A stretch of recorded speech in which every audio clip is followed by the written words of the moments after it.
banyak. Berapa ukuran sedikit, berapa ukuran banyak?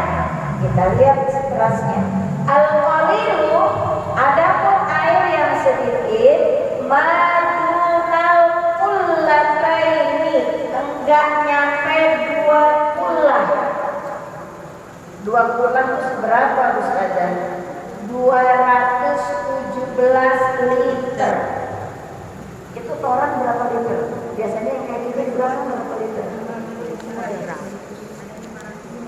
Ini kadang-kadang babnya memang ringan, tapi mungkin kadang-kadang kita ini menyepelekan, sehingga wudhu kita ini terkadang bisa jadi gitu ya, nggak sah gara-gara airnya.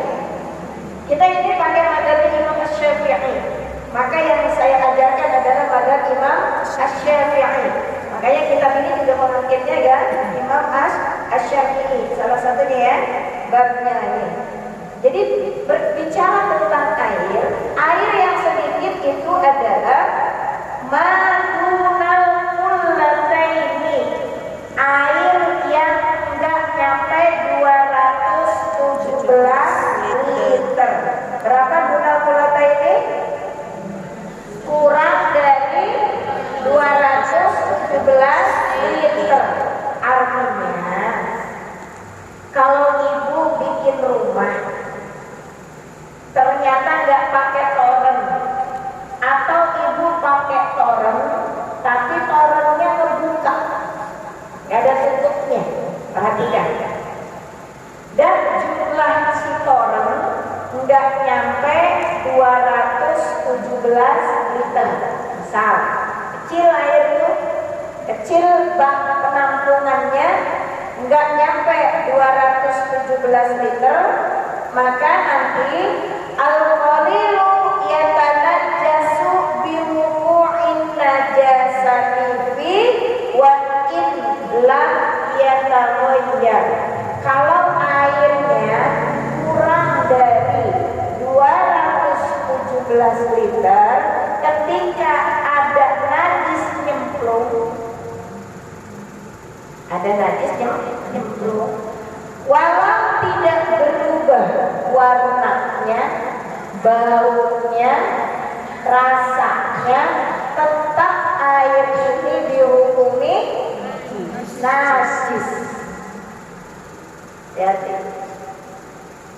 Saya kalau pergi ke daerah sono, Petir, Cikesal sono, ada rumah-rumah yang airnya hanya di ember-ember kecil, ya kan? Di ember-ember kecil. Nah, kalau di sini aman kayaknya, karena rata-rata pakai orang di atas, turun ke bawah. Tapi kan kita nggak selamanya di rumah.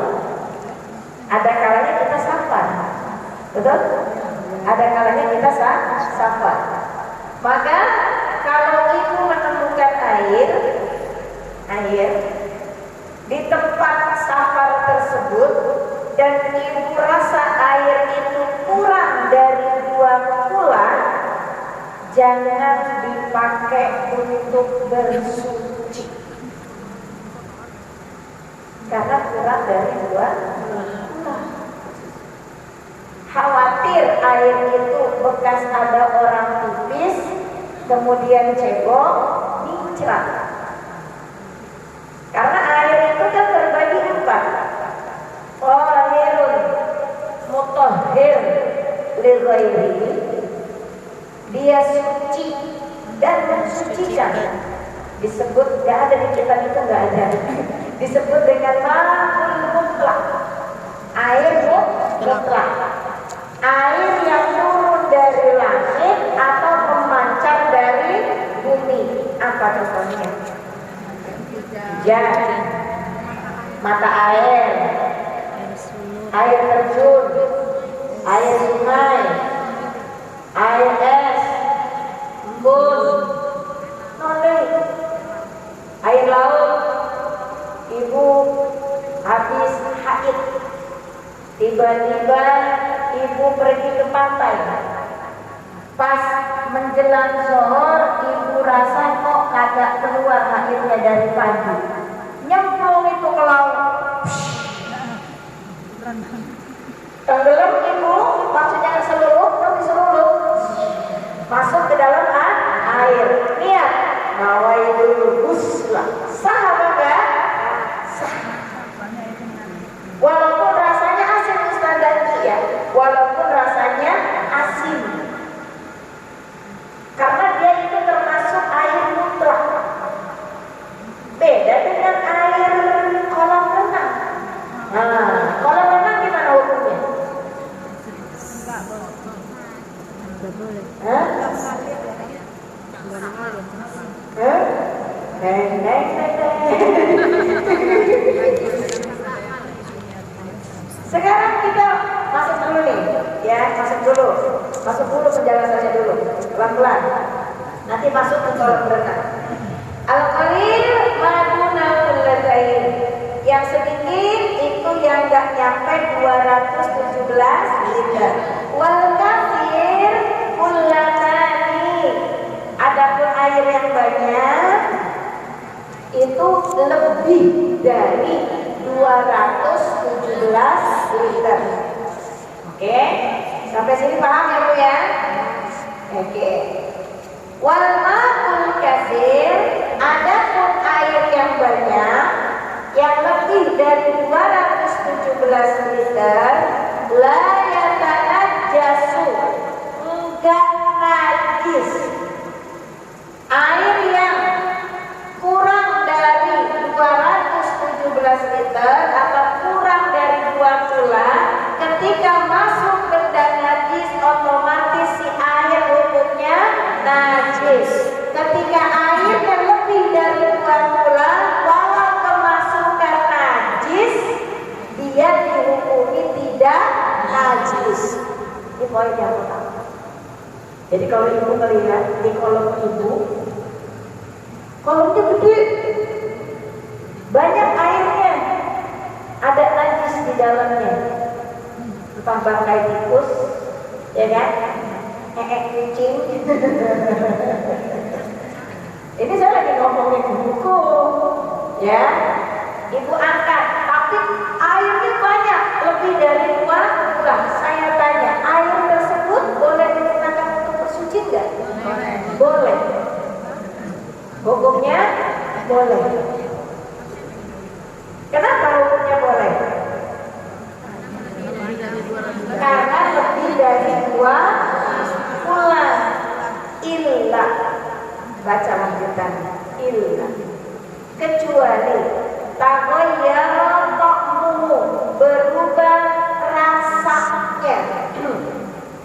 Ada bangkai tikus masuk, air banyak di orang, ada tikus mati, nambang dia, diambil tuh sama ibu tikusnya kan, koran ibu 1000 liter, ibu ambil tuh air, ibu cium, enggak, ibu jilat.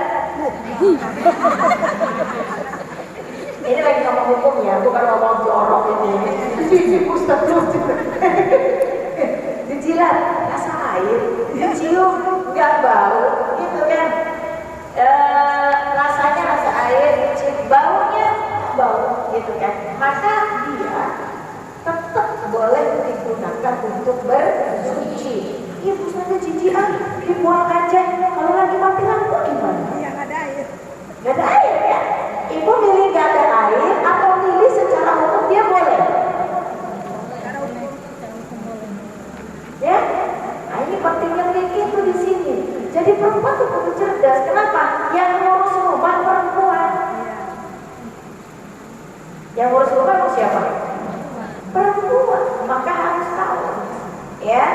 Nah, jadi ibu-ibu, kalau ada najis masuk di dalam, dia tetap hukumnya boleh digunakan untuk bersuci. Nah, berbicara tentang air, kalau di sini kan air banyak, air sedikit. Padahal air banyak dan sedikit juga ada kategorinya. Yang pertama disebut dengan ma'ul mutlaq, tahirun mutahhirun lighairi. Suci airnya bisa untuk bersuci. Yang tadi air sungai Bau lumpur Bu Ustazah? Iya, bau lumpur tahu. Tapi lumpur itu alami dari situnya, maka tetap boleh digunakan untuk wudhu atau mandi. Paham? Air laut asin, iya asin, tapi dia memang murni, bukan ditambahin garam. Gak ada tuh istilahnya Popeye bawa garam terus Popeye-nya jatuh. Tahu tidak Popeye? Popeye si pelaut tahu? Nah itu intermezzo saja sebenarnya. Ada. Memang dasarnya asin posisinya. Walaupun ada rasanya, tetap hukumnya boleh digunakan untuk bersuci. Air embun, boleh nggak? Boleh. Mata air terjun boleh? Boleh. Jadi ibu kalau lagi ke sungai, ke danau, ke laut, nyemplung aja sekalian. Tapi beda kasusnya dengan kolam renang. Beda kasusnya dengan kolam renang. Ibu, kolam renang airnya banyak apa sedikit? Banyak. Lebih dari 20? Lebih. Oke. Pertanyaan yang kedua, boleh nggak ibu nyemplung di dalam kolam renang sambil ibu niatin mandi wajib? Kenapa? Kenapa? Hah?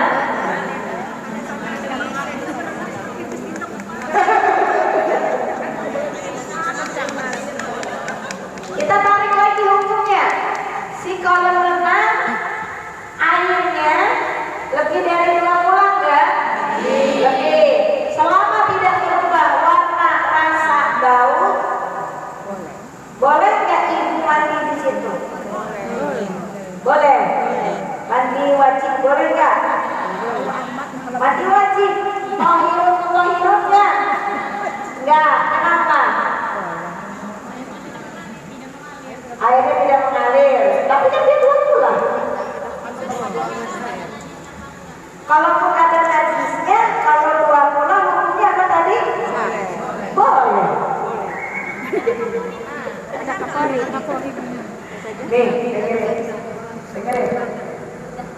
Kalau berbicara air kolam renang, ini kan ibu-ibu hobi banget berenang nih. Ini saya lihat muka-mukanya muka-muka hobi liburan. Iya. Mukanya muka-muka hobi liburan. Air di dalam kolam renang itu secara hukum fikih dia lebih dari 2 bulan. Ketika ibu, maaf, tadi saya ibaratkan itu, bahkan ibu cepirit di dalam situ. Ekstrim gak tuh masih satu? Oh, cepirit di situ.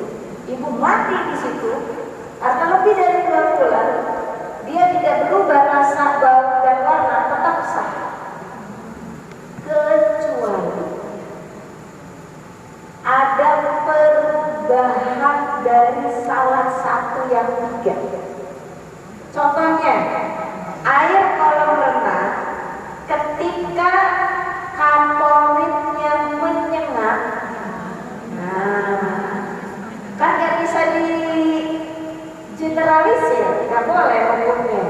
Karena kolam renang ada yang tidak bau kaporit, ya kan? Ada kolam renang yang kaporitnya sangat menyengat. Ibu tahu nggak? Secara kimiawi, semakin bau kaporit satu kolam renang, artinya semakin banyak orang pipis di dalam situ. Contohnya tadi. Sehingga terjadi perubahan bau. Warnanya bening, Bu Ustazah. Iya bening. Orang dikasih kaporit. Ibu nyum-nyum lama-lama khusus dicemplungin putih kaporit. Iya kan? Putih. Jadi perlu ada istiqah. Pasti nggak istiqah. Dicium nih, nggak bau, Ibu cium tidak bau. Maka ketika nggak bau, ibu boleh nyemplung mandi di dalamnya. Tapi ketika ibu nyemplung, sepakan orang yang ada di kolam itu bau favorit, baunya menyengat, maka dihukumi tidak boleh, walaupun lebih dari 2 minggu. Makanya dipahami makolahnya.